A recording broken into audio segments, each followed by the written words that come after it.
Do you ever feel like a hamster on a hamster wheel, not getting anywhere new?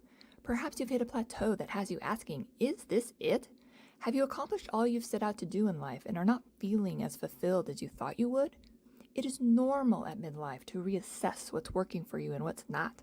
It's also normal to want to reclaim your time, your energy, and your joy. Let's make the best out of the second half of our lives by having more fun, experiencing more peace, and feeling more joy. If any of this resonates with you, then this podcast is for you. I'm Megan Bayless Bartley. Now let's get ready to shift our shit. Hello and welcome to another episode of Shifting Our Shit. I'm Megan Bayless Bartley and I'm joined today and this season with Elizabeth McCormack. Elizabeth, good morning. Good morning, Megan. How are you? I'm doing okay. How are you doing? I've been a little bit sick. I could be a little better, but... Oh, okay. So we're going to be very forgiving with you if you need to cough or take a little sip of water or something, because, you know, we're going to do this and just share with people some topics about boundaries. But before we get to that, I want to know if there is a song that you have been listening to lately that's kind of like your pump up song or to like shift your mood song to get you in a better mood. Do you have anything like that? So I would say that Uptown Funk has been kind of the song that's like, get some energy, dance around. I watch some TikToks from time to time, and that seems to be a background song. And music is hugely important for mood.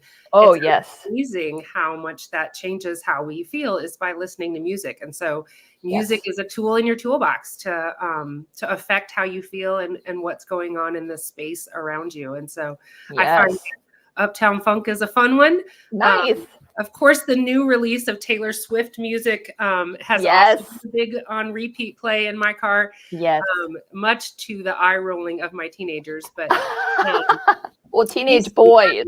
They kind of like it, but they don't want to be like, they don't want to even, they kind of like it, you know. Right.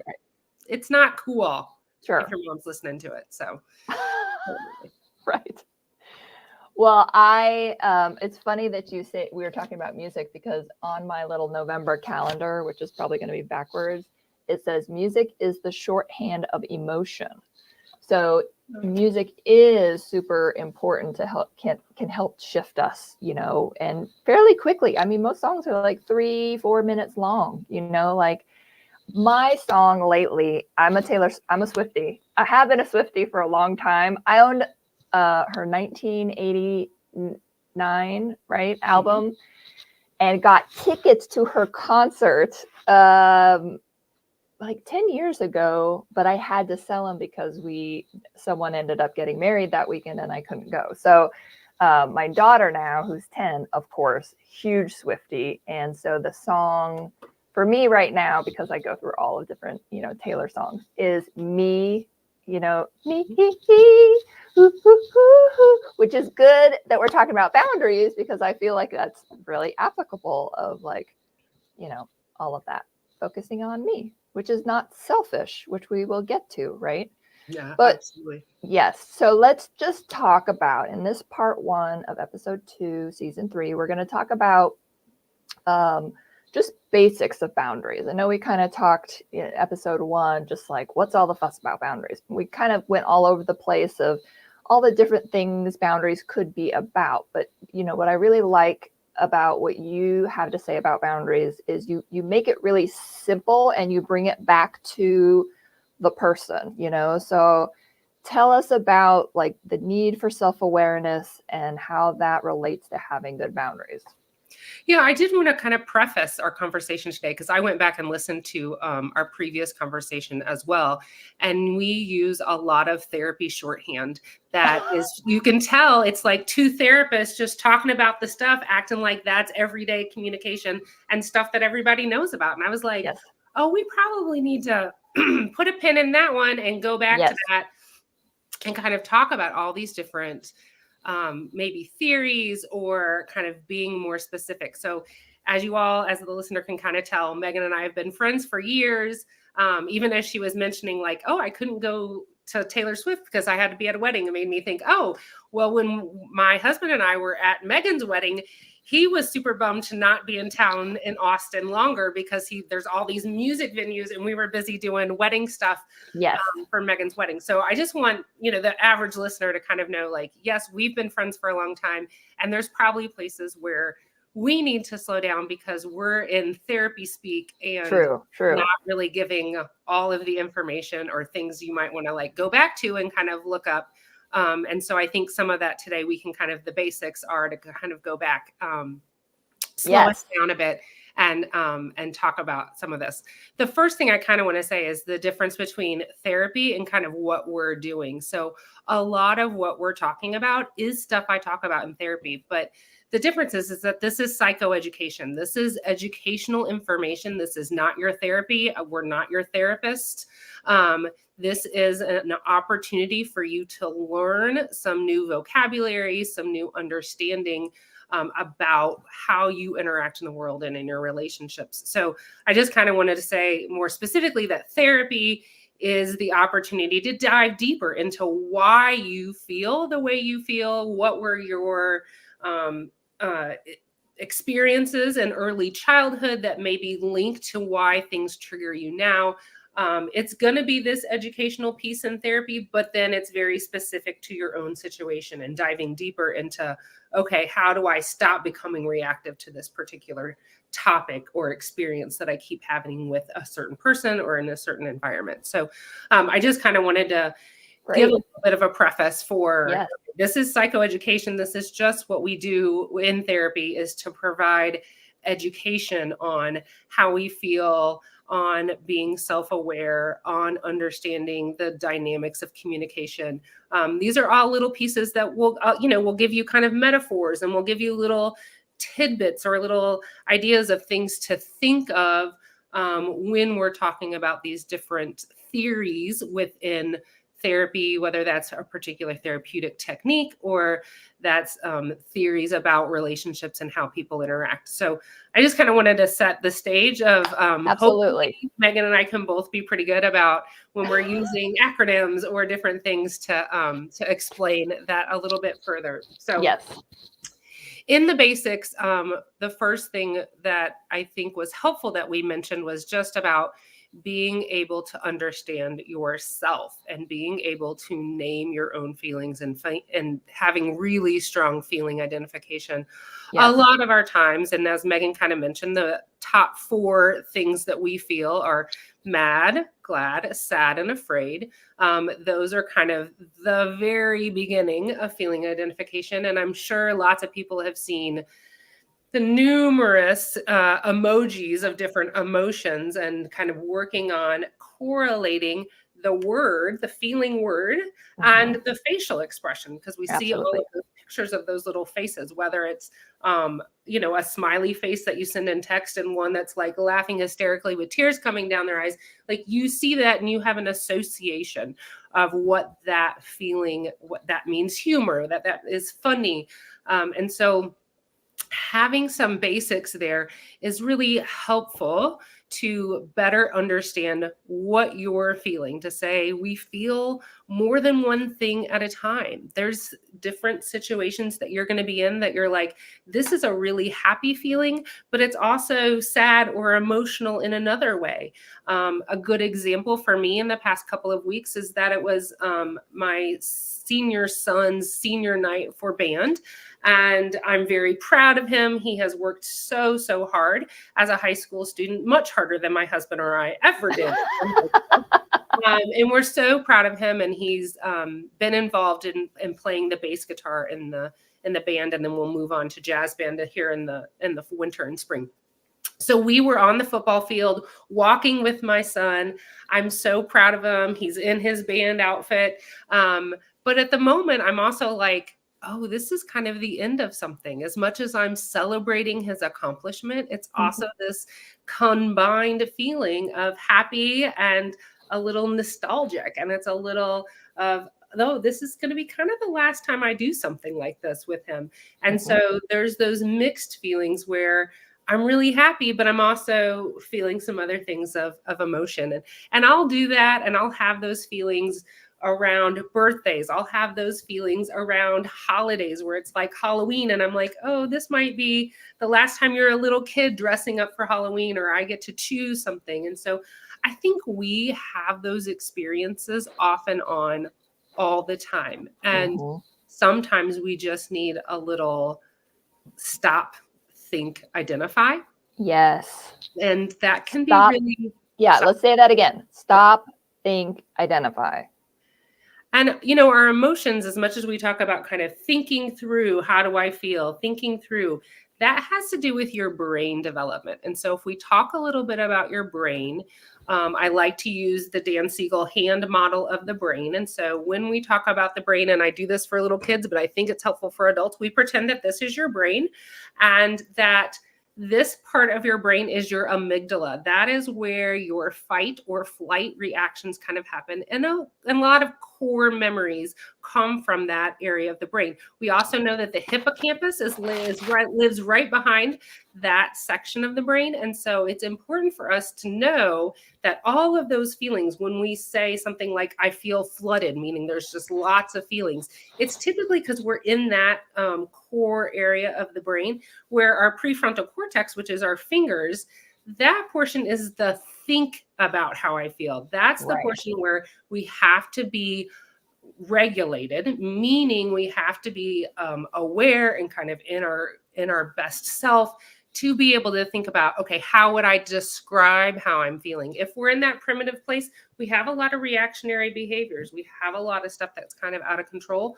And we have to kind of say, okay, in those fingers, that's our prefrontal cortex. That is the section when I talk to little kids, I'm like, that's your smart part. That's the part that understands language, that can then connect the feeling to the descriptive word of here's how I'm feeling. And then even further to be able to say, here's why I'm feeling that way. Yes. Those are all very specific skills. That's a 3-step process. And right. when we're just stuck in the feeling part of I'm just feeling overwhelmed, or I'm anxious, or I'm feeling sad and I don't really know why, that's because we're probably in that more primitive section of our brain that develops very early. It's the place where you can kind of associate with small children of like, they just fly off the handle. They're feeling something really strong. Their feelings are the same as adult feelings. They have all of those feelings. The brain development hasn't come into play yet. They just have to develop that prefrontal cortex to be able to use words. And so that's why it's really important we use feeling words with kids to start improving their vocabulary. And if you're an adult and nobody did that with you, it tends to be when you start having your own children that you're like, oh, I don't know how to regulate myself. How in the world am I going to model that or teach it to a kid? So it's a good time for us to kind of go back to the drawing board and say, okay, I didn't get this. Oh, look at all these feelings. How do I move in that direction to be able to label it? It can also pop up, you know, when you're in your first serious relationship, or when you get married and you're expecting one thing, and, you know, that they're saying, I don't know what you need. I don't know what you want. Right. Because a lot of times I think we're feeling these things, but we're having a hard time either putting it into words or expressing it, or we do it in ways that are very reactive. And just so you know, Elizabeth was, I'm going to just try to describe this because we're on video. You can watch this on YouTube. But basically, if you take your hand and you tuck your thumb against your palm, the thumb is the amygdala part. The hippocampus is kind of between the thumb and the palm. And then when you curl your fingers over, that is the other part, the thinking part. Prefrontal cortex, yeah. Which mine's not working real well. You're going to wrap your fingers around your thumb so that you've basically got a fist, but your thumb is tucked inside. And so you can kind of get to where that's the very center portion of your brain is that amygdala. And then the fingers kind of wrapped around. So sorry, I forget that we're That's not. Okay. No, I know. We have to, make sure we're being descriptive because most people are going to listen to this on audio. And, if anybody follows like Mel Robbins, she has her count to 5. Part of that is to slow yourself down so that you're not just in reactive mode. Because I think what happens a lot of times is you get emotionally activated in your body, right? Like you're getting mad or you're getting scared or you're getting excited and your body's feeling something. And there's sort of like this energy of like, what do I do with this feeling? And so part of this is, the more we can sort of pause, stop ourselves, slow ourselves down, we can think about, how do I want to respond to this? And then, identify that, oh, I'm feeling upset that that person said that thing, or that I didn't get that need met, or whatever the thing is. Yeah, and I guess I want to specify one other thing that's kind of the Yes. pitfall that that folks kind of say a lot in our culture, but that we don't really examine appropriately. A lot of times people will say, "You make me mad." Yes. You made me like my feelings were hurt and I'm now stuck in my feelings. Yes. We give away a lot of our power, and we also lose the control of kind of what's happening, because it's just not true. No one else, it's just something that's kind of gone on in our culture for a long time. No one else has control over your feelings. You are in control of your feeling. And yes, someone can do something and you can have feelings about that behavior or about that, but they can't make you mad. You have to decide, oh, I don't like what they just did, so now I'm mad. But kind of separating us from that language that we've used for yes. ever. And teaching little kids, like about this too, so that they don't grow up thinking, that person made you mad, of like, as much as they're able to understand that, because most of us, we didn't get any redirection of that. That's why we're talking about this now. Yeah, and I think it's kind of a pitfall, because I think we've all been in that situation where we've gotten mad at it. I mean, I live in Tampa, and traffic is a very real existence of every day, Mm-hmm. and that people make choices while we're all driving down in our own lanes about being in our lane, maybe at the same time that we want to be in our lane, and those behaviors can bring up feelings for us, but it's really important for us to say, like, traffic makes me mad, rather than that person cutting me off, they made me mad. It's though like, nope, they did some behavior that upset us, but we have to claim that the mad is ours. Yes. And that is okay to feel that way. And it doesn't mean we have to react. Yes. It's important for us to decide, where do we react and what is happening in a certain situation to keep us from hitting the car in front of us. But it's more helpful in situations with our loved ones and situations with our friends if we respond. And that responding means I'm in control of my emotions, I'm in control of my feelings, and I'm thinking through what is the best result of this situation where I'm having some feelings. And that is a huge difference. Yes, and you still might be emotionally activated. Your body may still be feeling something about that, but you're able to think through, okay, I don't have to scream and yell and cuss at the car who just cut me off.